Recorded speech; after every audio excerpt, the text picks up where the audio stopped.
Продолжим наше обучение. Итак, я записываю. Мы продолжаем, я сейчас включаю, так, показать экран, продолжаем изучение аффиксов, и нам надо завершить обязательно серию глаголов. Вот еще раз возвращаясь к системе, мы прошли дыр-тыр-тыр-тыр, да, теперь вот последний класс аффиксов, сегодня, надеюсь, завершим по аффиксу времен, и потом мы сделаем там некий такой вывод небольшой на следующее занятие. Еще несовершенное время. Итак, смотрим. Вот, аффиксы времени, еще несовершенное время. Давайте разберем, что за аффиксы. Следующий класс. Галах гелек, халах келек, алах елек. Но вы понимаете сейчас, галах гелек примыкает к звонким согласным, халах келек к глухим согласным, алах елек к гласным. Вот такая система. Сначала на примерах, а потом уже вот пояснение будет. Палым урок амда иткелек. Палым, мой ребенок, урок амда. Амда до сих пор, все еще. Иткелек, ит, делай, иткелек, еще не сделал.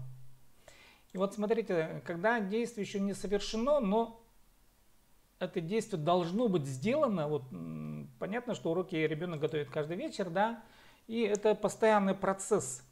И как бы сегодня, он еще не успел уроки сделать, да, и тогда мы можем сказать палым амда уроки ткелек. Он еще не сделал уроки, но предполагается, что это будет сделано, потому что всегда есть какое-то определенное действие, повторяющееся действие. И поэтому объяснение этого аффикса, я написал таким образом: действие предполагается, но еще не совершено это действие. Дальше. Так. Иртенге шис псхалах. Иртенге утренний. Шис утренняя еда. Шис еда. Утренняя еда. Псхалах еще не готова. Пс буквально, будь готовым, да, в смысле еды. Псхалах, он еще не готов, завтрак еще не сварился, да, то завтрак еще не готов. Псхалах. Иртенге шис амда псхалах. Вы можете кому-то объяснять, и, допустим, ребенку, да, шис псхалах, еще не сварено. Ипшим тоғыстан айланғылах. Ипшим, жена моя, тоғыз с работы, тоғыстан из работы, айлан, буквально возвращайся, айланғылах, еще не вернулась. Жена с работы не вернулась еще. Вот смысл этого выражения, этой фразы. Шеем хайналах. Хайны кипятись. Хайналах. Вот смотрите, заканчивается на гласное. Хайна. Кипятись. Кипятись, да. Хайна. Хайналах еще не вскипел. Шеем. В хакасском языке пишется не чаем, а шей через е. Шеем. Хайналах. Чай еще не вскипел. Ахбанда хар шагалах. Ахбанды, вы должны понимать, в Абакане. Хар – снег, шаг – буквально падать. Шагалах, шагарга – идти, да, дождь идет, снег идет. Именно к природным явлениям употребляется глагол шаг, шапша, хар – шапша, нангмыр – шапша, шаг – идти. Вот. Шагалах еще не пошел, действие еще не совершено. Но как бы уже зима на подходе, да, но в Абакане пока еще снега нет. Ахбанда хар шағылық. Қызым театрдан келгелек. Она ушла в театр, но вы поясняете, кому-то звонит, кто-то вам звонит и спрашивает: а где дочь? Театрдан келгелек. Қызым, дочь моя, театрдан, из театра, еще не пришла. Киль, приходи в мою сторону, келгелек, еще не пришла, еще не вернулась домой. Хсхы псер щиткелек. Еще раз повторяется ситуация по погоде, да. Хсхы зима, пс мы, псер в нашу сторону. Щиткелек, щит буквально достигай, щиткелек еще не достигла, не дошла, да. Хсхы зима к нам еще не добралась. Вот.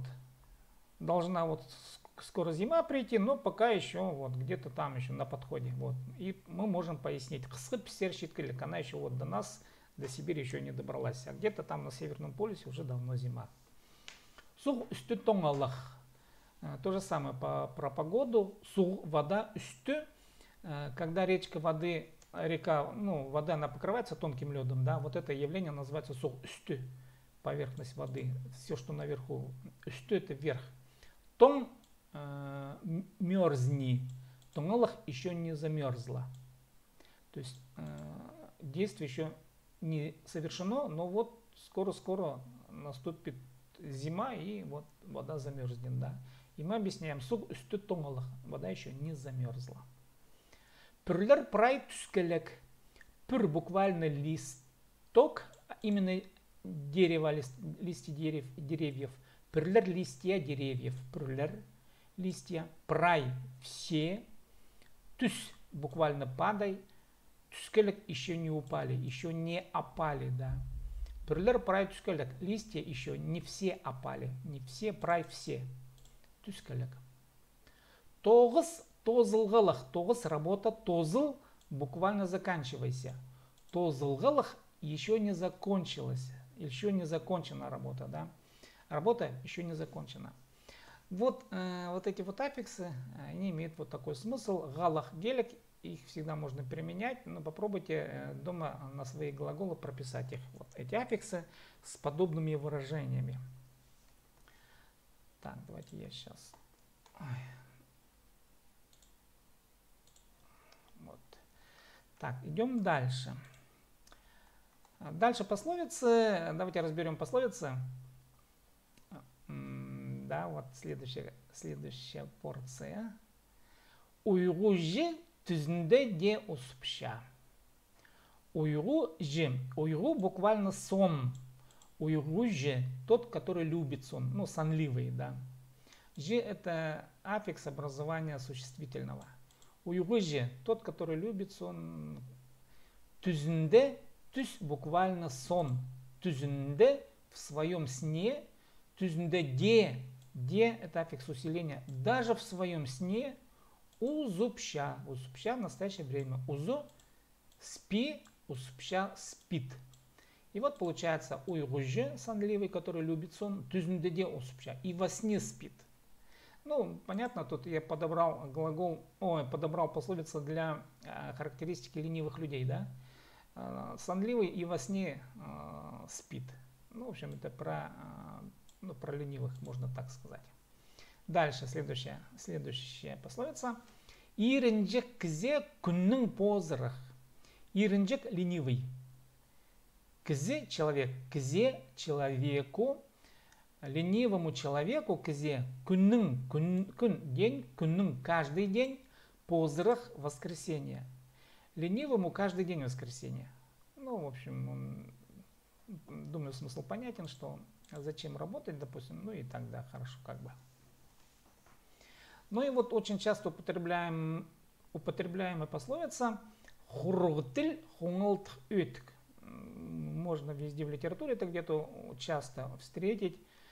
Хургтиль буквально болтливый, язык. Хуругтиль. Вообще хуруг переводится как бы пустой, пустомеля. Лучший перевод, конечно, пустомеля. Хуругтиль. А теперь хунгалтых. Хунгалтых, вот, сначала давайте ödük. Ödük это обувка. Хунгалтых, когда вы ногу засовываете, вот, а обувка по размерам большая, да, и у вас нога в такой обувке просто хлябает и болтается. И вот сравнивают болтливого человека, вот, болтает, допустим, да, он все равно дело не сделает, и его сравнивают как вот, ногу в пустой обувке, да. Хургтиль хунгалтых ütk. Вы таким образом можете любого человека характеризовать, сказать, он все равно болтун и ничего не сделает. Болтливый язык, как нога в пустой обувке хлябает. Ну, это как бы вот дословный перевод вот этой пословицы. Ну вот эти пословицы это для характеристики ленивых людей. В общем, можно их употреблять. И теперь я еще хочу вам предложить, вот, ну пока будет нескромно, наверное, но тем не менее, то, что я лучше знаю. Я хочу вам начать предлагать литературные работы, ну, короче говоря, стихи на хакасском языке. Ну, это вроде бы стихотворение, такое короткое, да, всего 3 строки, но Я вам потом дам ссылку на понимание этого текста. Вот, мне просто интересно, как вы воспринимаете теперь, как вы будете воспринимать литературный текст в контексте того, что мы прошли, да.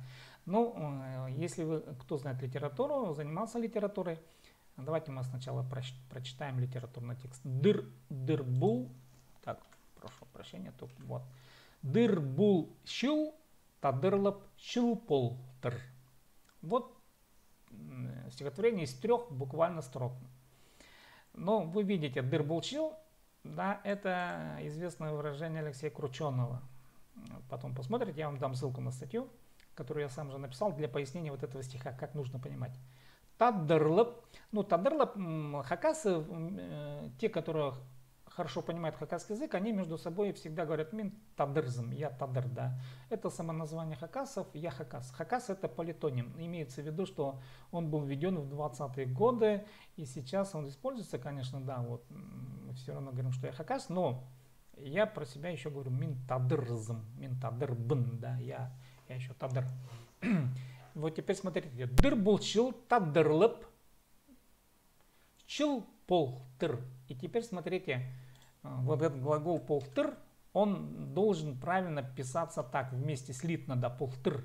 Щил год или время, полтыр, мы этот аффикс прошли, был, оказывается, да. Вот, и вот смотрите, тут нет никаких знаков, ни запятых, ничего, да.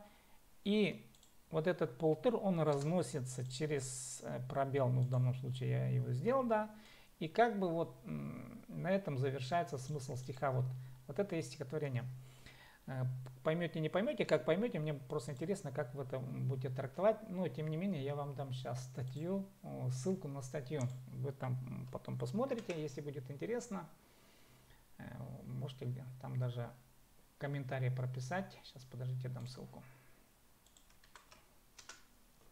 Вот ссылку на статью. Посмотрите, как я понимаю эту ссылку, то есть как я понимаю этот стихотворный текст. В последующем я буду давать более такие развернутые тексты. Но начнем таких с небольших объемов, да, с 2-строчных стихов, потом с 4-строчных.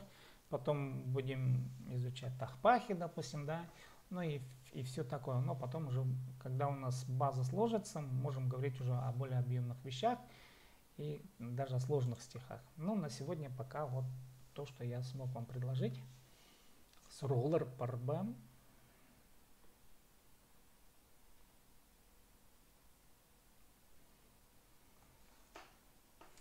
Ну, в общем, на сегодня можно пока что подвести, какие итоги. Мы прошли сейчас класс аффиксов, да, вот аффиксов времени, мы полностью его прошли. Теперь на следующих уроках я постараюсь сделать таблицу, где мы будем проходить уже с местоимениями и уже осмысленно, совершенно осмысленно будем, ну, все равно же говорить надо, да, буду предлагать темы дальше и уже дам таблицу через местоимение мин, син, ол, писсерер, олар. Да, и мы потом будем уже выстраивать свои собственные фразы и буду давать дальнейшие темы для изучения. Теперь мы не будем просто сидеть на аффиксах, но, в общем, я буду стараться давать еще какие-то литературные тексты, плюс к тому, что мы читаем пословицы. Так, сургулар парба. Сургулар чохполза, если вопросов нет. Тухас чабыс, понедельник-тем. Сикс отстем. Сигс это 8, отс 30. 8:30, да. Сикс отстем, то у вас сейчас понедельник-то. Суруглар шопоза. Так, запись будет. Я сейчас выставлю запись. Если что было непонятно, можно будет прокрутить еще раз. Но рекомендую прочитать статью. Можете там, ну, что-то написать. Че алгыс болзын, пазы туғасқанчы понедельник ешітірі. Че аным жоқтыр.